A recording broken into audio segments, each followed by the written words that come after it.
Subscribe Hitesh Bhattacharya YouTube channel and click on bell icon to receive notification from the channel. Subscribe because it's free.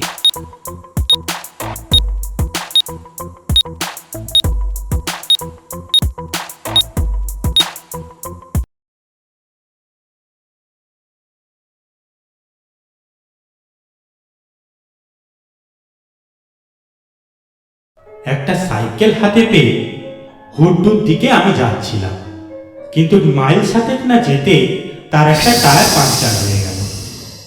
যেখানে বাঘের ভয় সেখানেই সন্ধে হয়, এরম একটা কথা আছে না? আর যেখানেই সন্ধে হয় সেখানেই সাইকেলে টায়ার ফাঁসে। জনমানবহীন পথ আর জায়গাটাও জঙ্গলি। আর মাইল পাঁচেক যেতে পারলে একটা গ্রামের মতো পাওয়া যেত, কিন্তু সাইকেল ঘাড়ে করে নিয়ে যেতে গেলেই আমার হয়েছে। এমনকি সাইকেল ফেলেও শুধু পায়ে হেঁটে যেতে পারবো কি না তাও আমার সন্দেহ ছিল। হাঁটতে হবে আগে জানলে সাইকেল হাতে পেলেও আমি হাত দিতাম না নিশ্চয়ই। সামনে গেলে 5 মাইল, আমি হাঁ করে ভাবছি শেষ পর্যন্ত কি হাঁটতেই হবে? অবশেষে একটা ঘটনার মতো দেখা দিল বটে। একটা লরি, খুব জোরেও নয় খুব আস্তেও নয়, এই দিক পানেই আসতে দেখা গেল। রাঁচির দিকেই যাচ্ছিল গাড়িটা। তখন আমার টর্চটা জ্বালিয়ে গাড়ির সামনে প্রাণপণে ঘোরাতে লাগলাম। শীতের রাত, ফিকে চাঁদের আলো, তার উপর কুয়াশার পর্দা পড়েছে। এই ঘোরালো আবহাওয়ার মধ্যে আমার আলোর ঘূর্ণিপাক লরির ড্রাইভার দেখতে পেলে হয়। লরিটা এসে পৌঁছলো, এলো একেবারে আমার সামনাসামনি। মুহূর্তের জন্য এলো আর মুহূর্তের জন্য থামলো। যেমন এলো তেমনি চলে গেল নিজের আবেগে। রাস্তার বাঁক ধরে অদৃশ্য হয়ে গেল মুহূর্তের মধ্যে। অনর্থক টর্চটাকে আর নিজেকে টর্চারিংই করা হলো। এই আলোর আন্দোলন করতে গিয়ে আমার হাতটাই ব্যথা হয়ে গেল। ছ্যা ছ্যা ছ্যা ছ্যা ছ্যা, লরিওয়ালা কি কানা হয়ে লরি চালাচ্ছে নাকি? এমন সময় দুটো হলদে রঙে কুয়াশা ভেদ করা চোখ আসতে দেখা গেল। এই মরেছি, বাঘ নাকি? এ তো বাঘ হতে পারে না। দু চোখের অতখানি ফারাক দেখেই বোঝা যাচ্ছে বাঘের দৃষ্টিভঙ্গি অতখানি উদার হতে পারে না। আবার আমি বাহুবলে টর্চ ঘোরাতে শুরু করলাম। ছোট্ট একটা বেবি অস্টেন, তারই কটাক্ষ। আস্তে আস্তে আসছিল গাড়িটা, এত আস্তে আসছিল মানুষ হেঁটে গেলেও ওর থেকে জড়ে যায়। আস্তে আস্তে গাড়িটা আমার সামনে এসে পড়ল। আমি তখনই হাত দিলাম, ওই, কিন্তু গাড়িটা থামবার আর কোনো লক্ষণ দেখতে পেলাম না। তেমনি মন্থর গতিতে গড়িয়ে চলতে লাগলো গাড়িটা।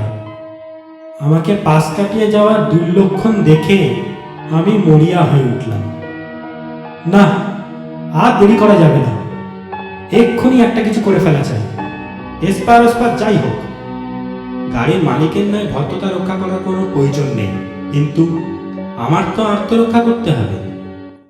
অগত্যা দরজার হ্যান্ডেলটা ঘুরিয়ে ঢুকে পড়লাম ভেতরে। এই আহ আহ আহ আহ, চলন্ত গাড়িতে ওঠা সহজও নয়, নিরাপদও নয়, কিন্তু কি করব? 1 মিনিটও নষ্ট করার ছিল না। কায়দা করে উঠতে হলো আমাকে। এরপরে কি হবে কে জানে। এই হয়তো সশরীরে রাঁচি ফেরার শেষ সুযোগ। সাইকেলটা রাস্তার ধারেই ধরাশায়ী হয়ে থাকলো। চাক্কে কি আর করা যাবে, ছোট্ট গাড়ির মধ্যে যতটা আরাম করে বসা যায় সেরকমই বসেছি। তারপর ড্রাইভারকে লক্ষ্য করে বলতে গেছি, আগে আমাকে লালপুরার মোড়টায় নামিয়ে দেবেন, তাহলেই হবে।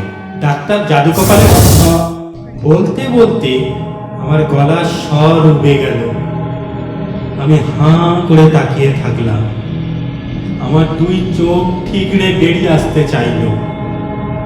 যেখানটায় ড্রাইভার থাকার কথা সেখানে কেউ নেই, একদম ফাঁকা। ভূত ভূত ভূত ছাড়া কিচ্ছু না। কথাটা আপনা থেকে থেকেই আমার মুখ থেকে বেরিয়ে গেল। আমার কথায় যে ভূত যে কর্ণপাত করলো তা তো মনে হলো না। বে ড্রাইভার গাড়ি যেমন চলছিল তেমনই চলতে লাগলো। প্রথমে আমার মনে হলো নেমে পড়ি গাড়ির থেকে, কিন্তু তারপর সমস্ত পথটা হেঁটে যেতে হবে এই কথা ভাবতেই ভূতের মার এর থেকে ঢের বেশি সেও বলে আমার জ্ঞান হলো। আমায় এমন অভূতপূর্ব অবস্থার মধ্যে পড়তে হবে আমি কখনো ভাবিনি। ড্রাইভার নেই, গাড়ির ইঞ্জিনও চলছিল না, তবু গাড়ি চলছিল, ঠিক পথ ধরেই চলছিল। এই কথা ভেবে এবং হেঁটে যাওয়ার চেয়ে বসে যাওয়ায় আরাম বেশি বিবেচনা করে প্রাণের মায়া ছেড়ে দিয়ে ওই ভুতুড়ে গাড়িতেই আশ্রয় করে রইলাম। ঘন্টা দুয়েক পরে গাড়িটা একটা লেভেল ক্রসিংয়ের মুখে এসে পৌঁছল। ক্রসিংয়ের গেট পেরিয়ে যখন গাড়িটা প্রায় লাইনের সামনে এসে পড়েছে তখন হুঁশ হলো আমার। হুস হুস করে তেড়ে আসছিল একটা আওয়াজ।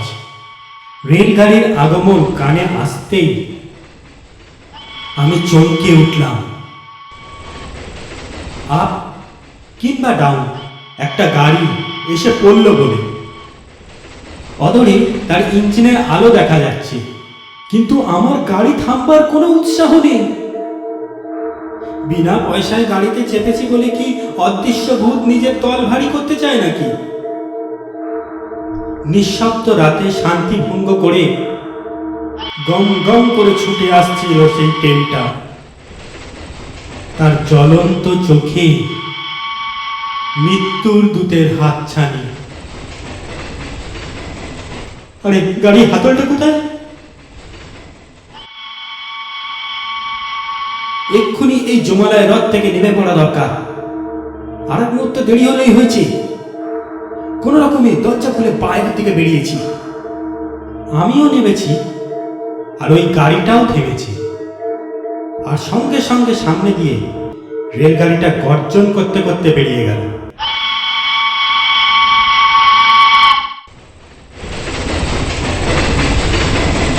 কয়েক মুহূর্তের জন্য আমি হতভম্ব হয়ে গেছি। হুস হুস করে ট্রেনটা চলে যাওয়ার পর আমার তখন হুশ ফিরল।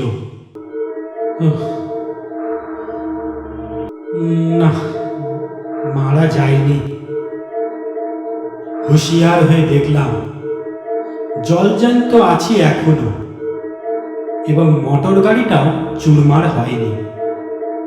আমার পাশেই ছবির মতো দাঁড়িয়ে আছে। আমার আর মোটর গাড়িটা টিকে থাকা একটা চূড়ান্ত রহস্য বলে মনে হচ্ছে। এমন সময় চোখে চশমা লাগানো একটা লোক বেরিয়ে এলো মোটর গাড়ির পেছন থেকে। ও দাদা, আমাকে একটু সাহায্য করবেন? এগিয়ে এসে বললেন ভদ্রলোক। যদি দয়া করে আমার একটু গাড়িটা ঠেলে দেন মশাই। ও বাবা, আর নয়, দূর থেকে সেই গাড়িটার কল বিগড়েছে, সেইখান থেকে ঠেলতে ঠেলতে আসছি। ও বাবা, আর পারি না। সারা রাস্তায় একজনকে পেলাম না একটু যে হাত লাগায়। ও একটু হাত, একটু আশায় চলতেন। এই লাইনটা পেরোলেই একটু গেলেই আমার বাড়ি। ওই দেখা যাচ্ছে। আর আর 1 মিনিটের রাস্তা। আপনি আসবেন? আমি তখন অবাক হয়ে তাকিয়ে আছি ওনার দিকে আর ওই গাড়িটার দিকে। কি বন্ধুরা, তোমাদের কেমন লাগলো এই গল্পটা আমাকে কিন্তু কমেন্ট বক্সে লিখে জানিও।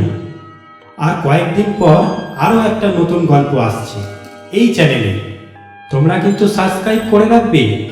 আর ভালো থেকো বন্ধুরা।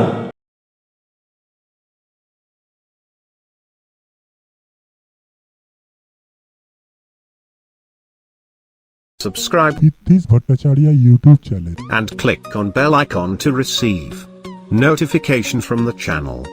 Subscribe because it's free. Subscribe Hitesh Bhattacharya YouTube channel. and click on bell icon to receive notification from the channel. Subscribe because it's free. Subscribe Hitesh Bhattacharya YouTube channel. and click on bell icon to receive notification from the channel. Subscribe because it's free. Subscribe Prithvish Bhattacharya YouTube channel. and click on bell icon to receive notification from the channel. Subscribe because it's free.